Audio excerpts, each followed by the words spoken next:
ভেঙে আজকে কত লাখ টাকা বের করলাম আর কি শপিং করলাম সেটাই আজকে আপনাদের সাথে শেয়ার করব। আসসালামু আলাইকুম, সবাইকে কেমন আছেন সবাই? আমি আলহামদুলিল্লাহ ভালো।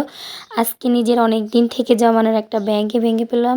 সচরাচর আমি এটাতে এমন বেশি টাকা রাখি না, কারণ যাদের ছোট বাবু আছে তারাই জানেন যে 2 দিন পর পর অসুস্থ এই সেই লাগেই। তো টাকা এমনি খরচ হয়ে যায়। মাঝে মধ্যে আমি একটু 20-50 টাকা 100 টাকা মাঝে মধ্যে রাখতাম, খুব কমই টাকা রাখতাম এখানে।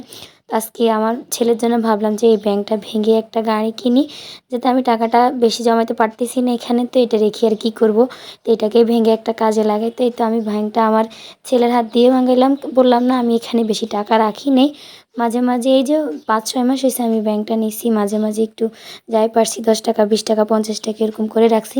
তো ব্যাংকটা ভেঙে আমরা 2 ভাই বোন মিলেই টিলুম করে চলে যাচ্ছি কেনাকাটা করার জন্য। আর কী কিনবো সেটাই আপনাদের সাথে শেয়ার করব। যাই হোক, তো আমরা তো বাসা থেকে বের হয়ে গেলাম, গিয়ে একটা অটো করে চলে আসলাম। অটো করে আমাদের এখানে যে চৌমুহনী বাজারটা ওখানে চলে আসলাম। আসার পরে এই যে বাবুর জন্য ওয়ার্কার দেখতেছিলাম। তো এই যে এখানে অনেকগুলো ওয়ার্কার দেখা হয়েছে, কিন্তু আমার কাছে এই যে হলুদ আর লাল ওয়ার্কারটাই বেশি পছন্দ হয়েছে, দেখতেও জিনিসটা ভালো দেখা যাচ্ছে। তো এইটাই নিলাম, একটু ভালো দেখে নিলাম যাতেও পড়ে না যায়। সবগুলাতে দেখলাম যে মাত্র 4টা চাকা, ওটাতে একটু রিস্ক থাকে যে বাবু পড়ে যাবে। তো আমি তো এর জন্য এই গাড়িটাই নিয়ে আসলাম। আর কী কেনাকাটা করলাম ওটা আর ওখানে দেখাতে পারলাম না। সব জায়গায় আসলে ভিডিও করা পসিবল না, আর কেমন জানি একটা লজ্জা লাগে, খারাপ লাগে, মানুষ কী ভাববে কী বলবে সেজন্য। তো যাই হোক, গাড়িটা নিয়ে আসার পর আমি ভাবলাম যে আমি একটু ভিডিও করি, কিন্তু মামা তো মানতেছে না। তার মামা তাকে নিয়ে গাড়ি নিয়ে বের হয়ে গেছে যে বাগিনাকে নিয়ে আজকে হাঁটাবে। তো ওরা বাইরে চলে গেছে, আমি এদিক দিয়ে তো আপনাদেরকে দেখাচ্ছি যে আমি কী কিনলাম। আমি এখানে 4টা প্লেট নিয়ে আসছি, পরে আম্মু বললো যে 4টা কেন নিয়ে আসছো, 6টা নিয়ে আসতা, তাহলে একটা সেট হতো আর কি। তো আমি এখানে টাকাও হচ্ছিল না, মানে সব কিছু কেনাকাটার পরে প্লেটগুলো দেখেও সুন্দর লাগতেছিল, তো এই প্লেটগুলো নিয়ে নিলাম। এখানে 4টা প্লেট আনছি, আরও 2টা আনলে আসলে ভালো হতো, যাক একটু পরে নিয়ে আসবো। আর আম্মুর জন্য একটা গরম পানির ব্যাগ নিয়ে আসছি। আমার আম্মুকে সবসময় বলে যে মা, একটা গরম পানির ব্যাগ তোমার জন্য আনি বা তুমি আনো, কিন্তু মা আনবে না।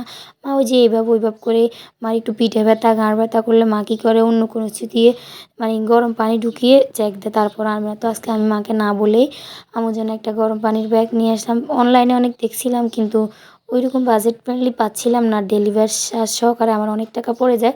কিন্তু আমি এখানে মার্কেট থেকে কিনাতে আমার ডেলিভারি চার্জটা দেওয়া লাগে নাই, আমি পেয়ে গেলাম। তো আসার সময় সবাই বললো যে ব্যাংক যেহেতু ভাঙছো, তাহলে আমাদের জন্য একটা মুরগি নিয়ে এসে আমরা বারবিকিউ করবো। তো ভাইদের আবদারও রাখলাম একটু, একটা আসার সময় একটা মুরগি নিয়ে আসলাম। এনে সবাই সব কিছু ম্যারিনেট করে রাখছি। ওই ভিডিওটা করছিলাম, কিন্তু আনফর্চুনেটলি ভিডিওটা ডিলিট হয়ে গেছে, সেজন্য আর আপনাদের সাথে শেয়ার করতে পারলাম না।